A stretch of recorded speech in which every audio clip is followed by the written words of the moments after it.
हम सभी का जो मूल उद्देश्य है यहाँ उपस्थित होने का, वह हम सभी को अवश्यमेव ध्यान रखना चाहिए। वह है ग्रामे ग्रामे जने जने सनातन धर्म कवच, कि हम सभी एकत्रित हों एक विशाल लक्ष्य के लिए, कि हर गांव में कम से कम एक ऐसे व्यक्तित्व को निर्माण किया जाए जिस व्यक्तित्व को सनातन धर्म के विरोध में उठ रही जो शंकाएं हैं, उन शंकाओं के निर्मूलन के लिए वह कवच के रूप में उपस्थित हो। सज्जनों, अलसस्य कुतो विद्या, आलसियों को विद्या की प्राप्ति कहाँ होती है। इसीलिए हमें थोड़ा आगे बढ़ कर के प्रयास उद्यमशील होना पड़ेगा। कहते हैं उद्यमेन ही सिद्ध्यन्ति कार्याणि न मनोरथे, न ही सुप्तस्य सिंहस्य प्रविशन्ति मुखे मृगा। जो उद्यमशील हैं, जो परिश्रमी हैं, उन्हीं के द्वारा उद्यमेन सिद्ध्यन्ति, उन्हीं के द्वारा सिद्धि की प्राप्ति होती है। न कार्याणि मनोरथे, सिर्फ मनोरथ करने से ही लक्ष्य की प्राप्ति नहीं होती। न ही सुप्तस्य सिंहस्य प्रविशन्ति मुखे मृगा, किसी सोए हुए सिंह के मुख में, यद्यपि सिंह जो है वह वन प्रदेश का राजा है, फिर भी किसी सोए हुए सिंह के मुख में कभी भी कोई हिरण नहीं प्रवेश करता। सिंह को, जो जंगल का राजा है, उसे भी वन में जाना ही पड़ता है, शिकार करना ही पड़ता है। इसीलिए सनातन धर्म में हो रही शंकाओं के लिए हम सभी चिंतित तो जरूर रहते हैं, लेकिन यह विचारना होगा कि हम क्या कर रहे हैं। मूल विषय यह है कि आज के इस परिवेश में जो दैनंदिनी की पूजन पाठ है, उस दैनंदिनी के पूजन पाठ से प्रारंभ होकर के जो सामूहिक रूप से उठ रही, या जो सामूहिक रूप से जिन आयोजनों को हम सभी करके धर्म के रहस्य को समझने की चेष्टा करते हैं,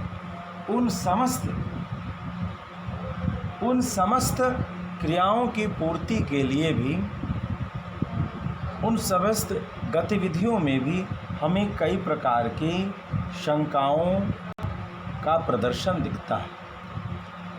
इसीलिए हमें उस परम परमात्मा जो ओम स्वरूप उपस्थित है, ब्रह्म को दो जगह या दो तरीके से अध्ययन करने की परंपरा श्रीमद् भागवत बताती है। एक परब्रह्म,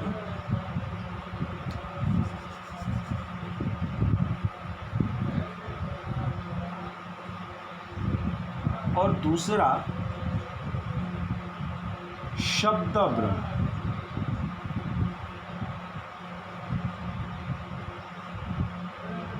परब्रह्म और शब्द ब्रह्म, इन परब्रह्म और शब्द ब्रह्म में वर्तमान समय में जो हम सभी देख रहे हैं, वह देखते क्या है कि हमारी जो शब्द ब्रह्म की व्यवस्था है, परब्रह्म की व्यवस्था को हम सभी स्वीकार करते हैं, किंतु जो शब्द ब्रह्म की व्यवस्था है, उस व्यवस्था को हम सभी स्वीकार तो करते हैं, मगर उस व्यवस्था में जो आवश्यक अनुशासन थे, उन समस्त अनुशासनों को हमने तिरस्कृत कर दिया। परिणाम क्या हुआ? शब्द ब्रह्म की दुर्व्यवस्था के कारण अनेकानेक प्रकार की शंकाओं का जन्म। वेदों को श्रुति रूप से भी कहा गया। श्रुति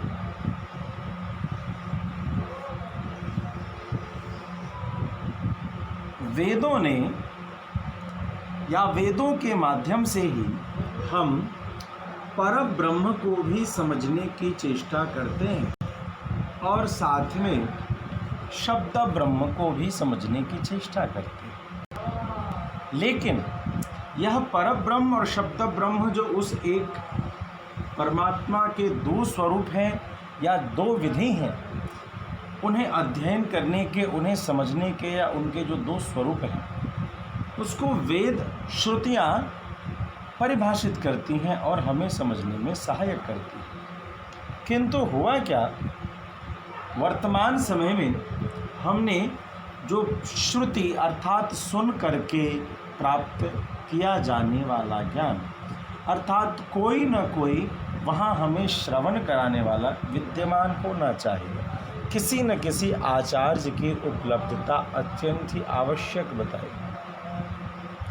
लेकिन हमने क्या किया कि हमने श्रवण करने की, हमने अपने आचार्य परंपरा को तिरस्कार करने के लिए समस्त व्यवधानों को स्वीकार कर लिया और हम श्रुति परंपरा अर्थात आचार्यों के द्वारा गुरुमुख होने की परंपरा को भूल गए। जैसे ही हम श्रुति परंपरा का त्याग करते हैं, हमें देखने को क्या मिलता है कि हम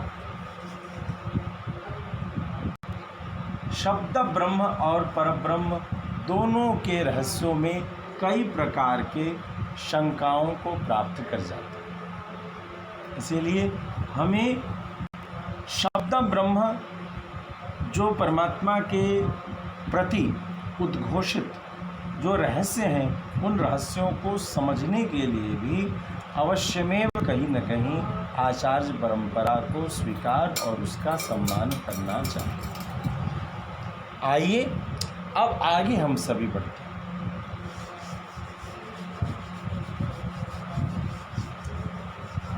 आप सभी हमारे साथ इस विशेष अभियान में जुड़े हैं और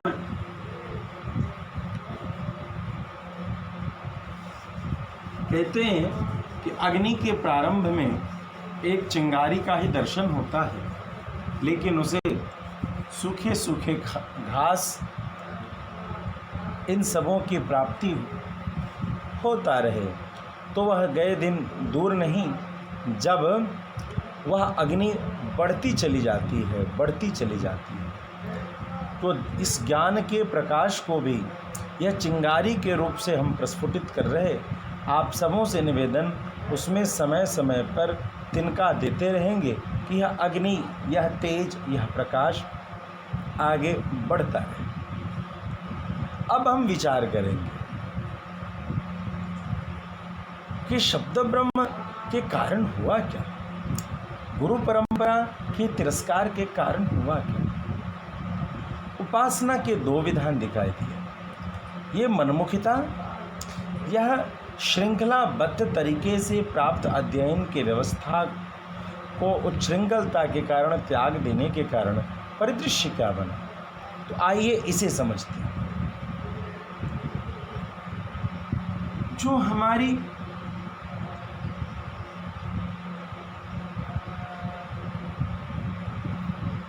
दैनिक व्यक्तिगत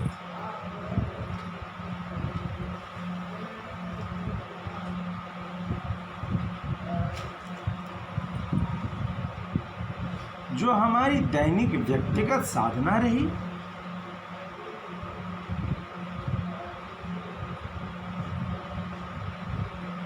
और जो विशेष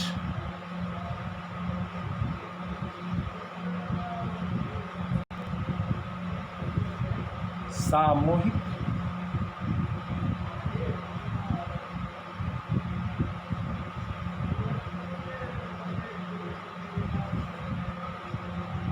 उत्सव रहे,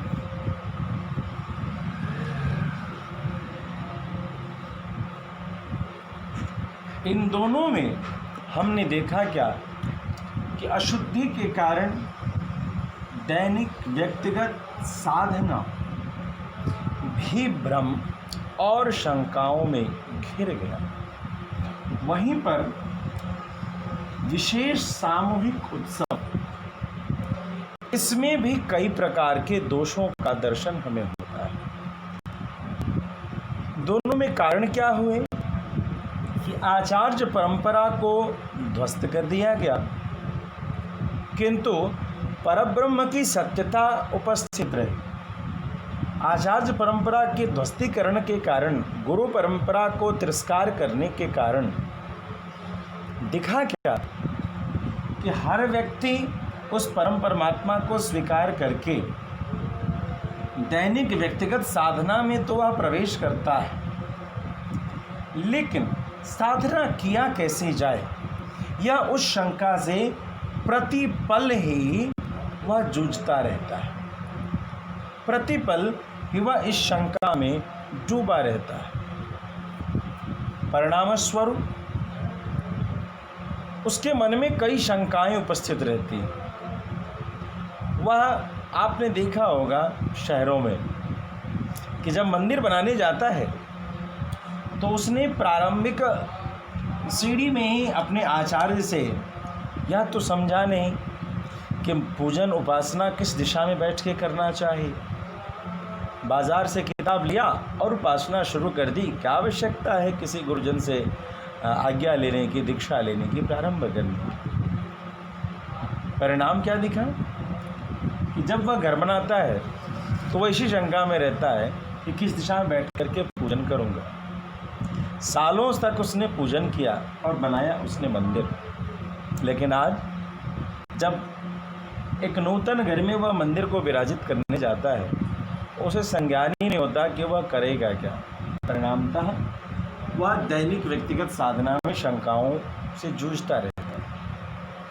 कई बार वह जब पूजन करने बैठता है तो वह यही नहीं समझ पाता कि पहले आचमनी करना है, कि पहले पवित्रीकरण करना है, कि पहले अबीर गुलाल चढ़ाने हैं या क्या चढ़ाने। शुरू में तो वह प्रारंभ कर बैठता है, लेकिन जब विशेष आयोजनों में जाता है तो वह अपनी इस दैनिक व्यक्तिगत साधना में उलझा महसूस करता है। कारण उसने आचार्य से श्रृंखलाबद्ध व्यवस्था से अपनी दैनिक व्यक्तिगत साधना को प्रारंभ नहीं किया।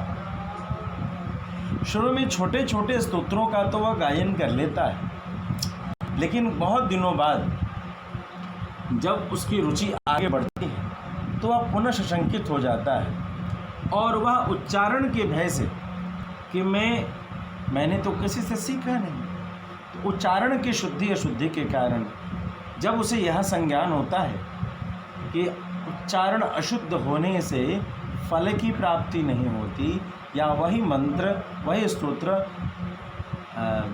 पूर्ण रूप से प्रभावी नहीं होता, कई बार अनिष्ट का भी कारक बन जाता है, तो वह सशंकित हो जाता है। परिणाम क्या निकलता है कि वह कई बार हमारे धार्मिक गतिविधियों का तिरस्कार करने लगता है और कहता है कि भाई ये कैसी मतलब हुई, ऐसा किया और इसका फल विपरीत क्यों हो गया। भाई बताओ, यदि गाड़ी के ब्रेक और क्लच तुम्हें दबाने नहीं आएंगे और तुम गाड़ी को लेकर बड़ी रफ्तार से सड़क पर चले आओगे और एक्सीडेंट हो जाए तो गाड़ी का दोष है, सड़क का दोष है या आपकी उच्छृंखलता का परिणाम है। ठीक इसी प्रकार से जिस तरीके से हर अध्ययन को वह चाहे आंग्ल भाषा में हम ABCD हो या फिर जो हिंदी भाषा में क ख ग घ हो या गणित में 1 2 3 4 की श्रृंखलाबद्ध गिनती हो, जो कोई भी पद्धति हो उसे हम किसी आचार्य से पढ़ते हैं। ठीक इसी प्रकार से दैनिक व्यक्तिगत साधना को भी पुष्ट करने के लिए हमें श्रृंखलाबद्ध तरीके से अध्ययन अवश्यमेव करना चाहिए, जिससे कि हमारा उच्चारण शुद्ध हो और हमारा स्तोत्र पवित्र हो, जिससे कि हमारे दैनिक जो 15 मिनट, कोई आधा घंटा, कोई 1 घंटा या जो कुछ क्षणों की जो उपासना होती है, अपने व्यस्तम जीवन में हमारा एक भी क्षण जो परमात्मा के श्री चरणों में उपस्थित होता है, यह बड़ा ही अमूल्य है और बड़ा महत्वपूर्ण है। किंतु कब? जब वह शुद्ध तरीके से किया जाए तब। और उसके लिए आवश्यकता है कि आचार्य परंपरा, गुरु परंपरा के माध्यम से उस दैनिक व्यक्तिगत साधना को पुष्ट करना। आते हैं विशेष सामूहिक उत्सव। यह जो विशेष सामूहिक उत्सव है, यह भी शंकाओं के घेरे में आज उपस्थित है। हमने दैनिक व्यक्तिगत साधना को समझ लिया, और जिन्हें भी कोई जिज्ञासा हो, कृपया आपसे एक निवेदन, आप बाद में भी अपने प्रश्नों को हम मैसेज कर सकते हैं। हम आशा करते हैं कि हम आपसे उन समस्त शंकाओं की चर्चा करते रहेंगे और आपकी शंकाओं का निर्मूलन हम सभी करते रहेंगे। आप हमारे साथ बने। आइए विशेष सामूहिक उत्सव को हम सभी समझें। यह विशेष सामूहिक उत्सव जो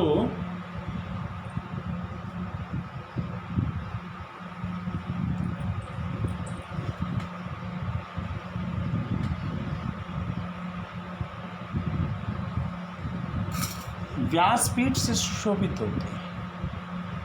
कई बड़े बड़े आयोजन होते हैं जिनमें सनातन धर्म के नाम की चर्चा और श्रीमद् भागवत, श्रीमद् वाल्मीकि रामायण आदि ऐसे दिव्य ग्रंथों का वाचन किया जाता है, और वह आलोकित करता है इस विशेष सामूहिक उत्सव को, जिसके केंद्र में व्यासपीठ होता है। किंतु जो व्यासपीठ इन समस्त सामूहिक उत्सवों को अपने प्रकाश से प्रकाशित करता रहता है, आप कल्पना करें कि यदि इसी व्यासपीठ को ग्रहण लग जाए तो क्या होगा?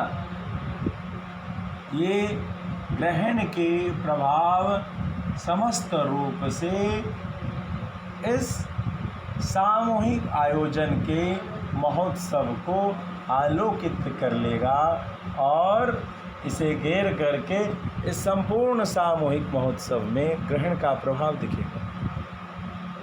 इसीलिए इन विशेष सामूहिक उत्सवों को शुद्ध करने के लिए हमें व्यासपीठ को पवित्र रखने की आवश्यकता है। यह व्यासपीठ भी आचार्य परंपरा को स्वीकार करती हुई हो, यह व्यासपीठ भी गुरु परंपरा का सम्मान करती हुई हो, हमें इस बात का विशेष ध्यान रखना चाहिए। वह व्यासपीठ ही पूर्ण रूप से एक कवच के घेरे में है। जो कवच है, एक तो हमारे पवित्र शास्त्रों का,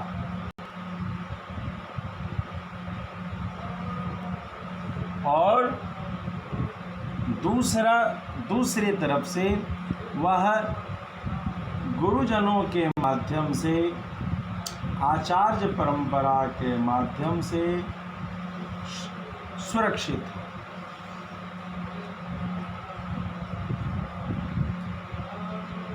जो शास्त्रों की परंपरा और गुरु परंपरा, इन दोनों का सम्मान करता हुआ व्यासपीठ यदि न हो तो वह समझ लें कि वह अज्ञानता के राहु के द्वारा ग्रसित व्यासपीठ है, और ग्रहण लगा हुआ सूर्य भी धरती को प्रकाशित नहीं कर पाता, अपनी ऊर्जा नहीं दे पाता।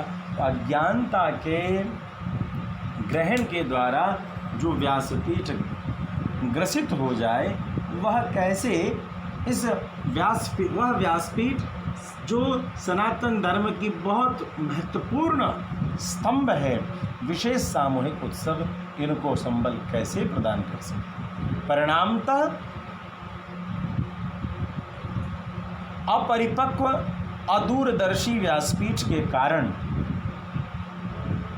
उस व्यासपीठ से बोली जा रहे अपरिपक्व संदेश के कारण सनातन धर्म में उस महोत्सव में उपस्थित जितनी भी प्रेमी जन उपस्थित रहते हैं, ये कई बार शंकाओं के भ्रमजाल में फंस जाते हैं। तो आप सभी से निवेदन, दैनिक पूजन विधि से लेकर व्यासपीठ तक की शुद्धि के इस अभियान में हमारे साथ जुड़ें और हमें अपने विचारों से ओतप्रोत कराएं कि किस प्रकार से हम इस लक्ष्य की ओर आगे बढ़ते चलें। आप सभी का साथ और उपस्थिति हमारे लिए बहुत आवश्यक है। हम आशा करते हैं कि हम आपके बीच में उपस्थित होकर जो हमारे सबसे पारिवारिक संरचना में सबसे छोटी इकाई है, जो हमारे बच्चे हैं, हमारा विशेष ध्यान उनकी तरफ रहेगा कि हम उनको सनातन धर्म के सिद्धांतों से ओतप्रोत करें। हम उन्हें सनातन धर्म की मूल धारा में लाने की चेष्टा करें कि वे इस सनातन धर्म की मूल धारा में आएं और आ करके आगे आने वाले जो विशेष परिस्थितियां हैं, उन परिस्थितियों में वो कहीं भटके हुए से न दिखाई दें और मूल सनातन धर्म से जुड़े रहें। इसी श्रृंखला में हम कुछ ही दिनों में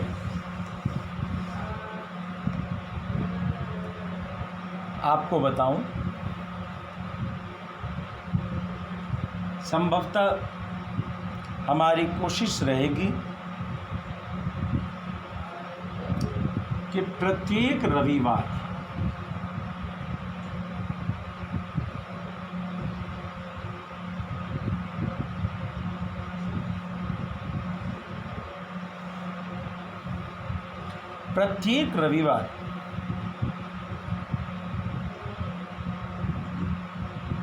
विशेष करके बच्चों के लिए और साथ में जो देवियां अपने घर में पूजन पाठ को करती हैं, उस पूजन पाठ को शुद्ध करने के लिए हम ऑनलाइन क्लास की व्यवस्था रखेंगे। आप अपने मित्रों को, ज़्यादा से ज़्यादा मित्रों को जोड़ें इस समूह में और साथ में इस बात की सूचना दें। हम अगले रविवार को उच्चारण से संबंधित कुछ अशुद्धियों पर ध्यान आकर्षण कराएंगे। उच्चारण करते समय 3 प्रकार के जो श हैं, एक तालव्य श, शलजम वाला श,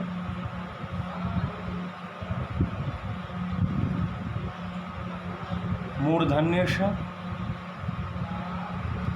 और दूसरा दंत स। इन तीनों को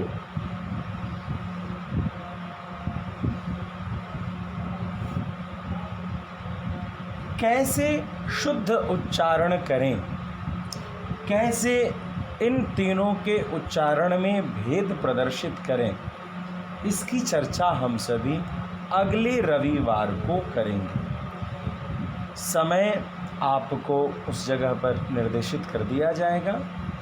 आप अपने बच्चों को लेकर के जरूर उपस्थित रहें। एक और छोटी सी बात,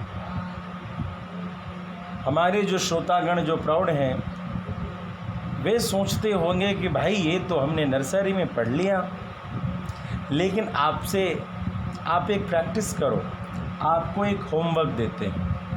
या तो हमने बताया कि अगली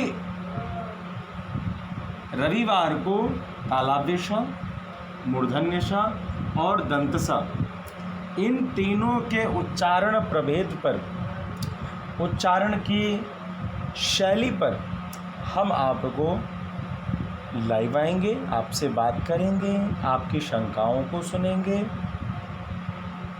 और तब तक के लिए हम आपको एक होमवर्क देते हैं। बच्चों को गृह कार्य भी चाहिए होता है और कई बार बच्चों से कहा जाता है कि आपको बोलना नहीं आता, तो थोड़ी सी मैं आपको एक रसिक रूप से, भाव रूप से, जिसमें बच्चों का उत्साह बढ़े, जो हमारे घर में बड़े लोग हैं जो अच्छा संभाषण करते हैं और कई बार बच्चों के कान पकड़ लेते हैं, उन बड़े लोगों से एक चर्चा। आप तालाव्य श, मूर्धन्य श और दंत स, इन तीनों का उच्चारण करें और साथ ही एक बात करें। वह कार्य का तीनों के उच्चारण के भेद को स्पष्ट करें, तो आपको दिखेगा कि आप तीनों उच्चारण के भेद को उपस्थित करने में कई सुधीजन भी विफल हो जाते हैं। और दंतसा तालाव्य श के उच्चारण के भेद को तो प्रदर्शित कर सकते हैं, लेकिन तालाव्य श और मूर्धन्य श के उच्चारण स्थान में जो भेद है, इसका तो कई को संज्ञान भी नहीं होगा। इसीलिए यह विषय जो अगले सत्र में हम सभी रहेंगे, यह देखने में जितना सरल है, यह सुनने में जितना सरल है, यह उतना नहीं। विषय समझना बहुत सरल है, लेकिन हमारे मस्तिष्क में आज तक नहीं गया, या फिर बचपन में हमें बताया गया तो यह विस्मृत हो चुका है। इसकी अशुद्धि के कारण ही मूल रूप से प्रायः हमारे सभी संस्कृत के स्तोत्रों का गायन अशुद्ध हो रहा होता है। इसीलिए उसकी शुद्धि के लिए हम आपको एक होमवर्क देते हैं।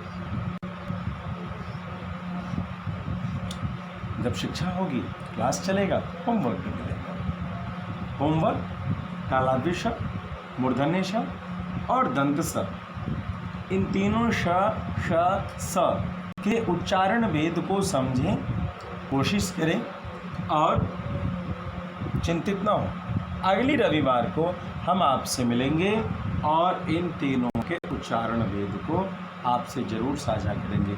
आशा करता हूँ बच्चों को यह अध्याय बड़ा ही प्रिय लगेगा। और आप सभी से निवेदन, इस वीडियो को अपने सभी मित्रों में शेयर करें। आपके फेसबुक प्रोफाइल में जितने भी हिंदी भाषा भाषी हैं, जितने भी सनातन धर्म से जुड़े हुए हैं, आप सबसे करबद्ध निवेदन, उन सभी को सनातन धर्म की मूल रेखा में शुद्ध जगह पर शुद्ध विधि से उनकी उपासना को शुद्ध करने के लिए उनके स्तोत्रों को, उनके पूजन पाठ को शुद्ध करना होगा और उसके लिए उच्चारण को शुद्ध करना होगा। आप सभी से निवेदन, यह रहस्य समझने के लिए अपने सभी मित्रों को हमारे समूह में ज़रूर जोड़ें और इस वीडियो को कि क्लास शुरू हो चुकी है, घंटी टन टन वाली हो चुकी है, सभी बच्चे क्लास में प्रवेश करें। इस उद्देश्य के साथ इस वीडियो को ज़्यादा से ज़्यादा शेयर करें। हम आपको एक और जगह ध्यान ले जाना चाहेंगे। उच्चारण के एक दो सूत्रों को पढ़ाने के बाद हम बहुत ही प्यारा स्तोत्र, जिसे हम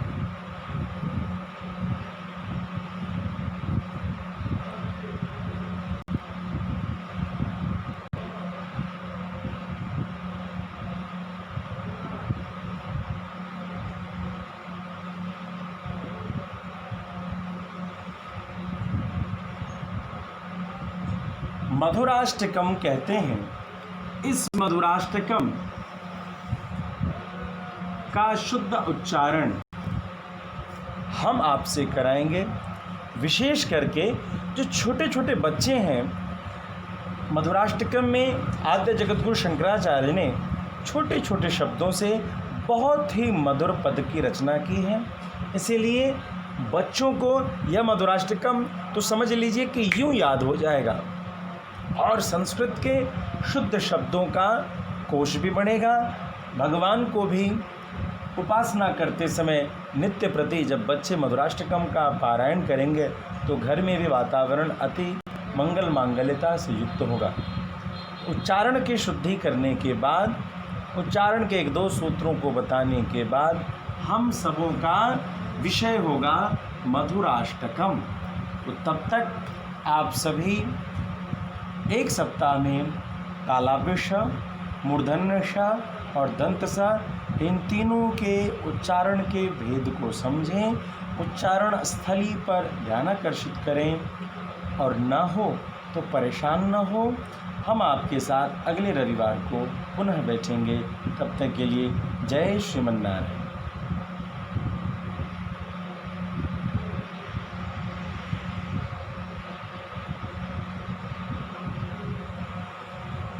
ठीक है?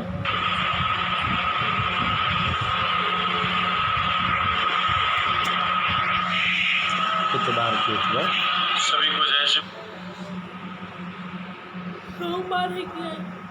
आई शुरू कर दीजिए यार।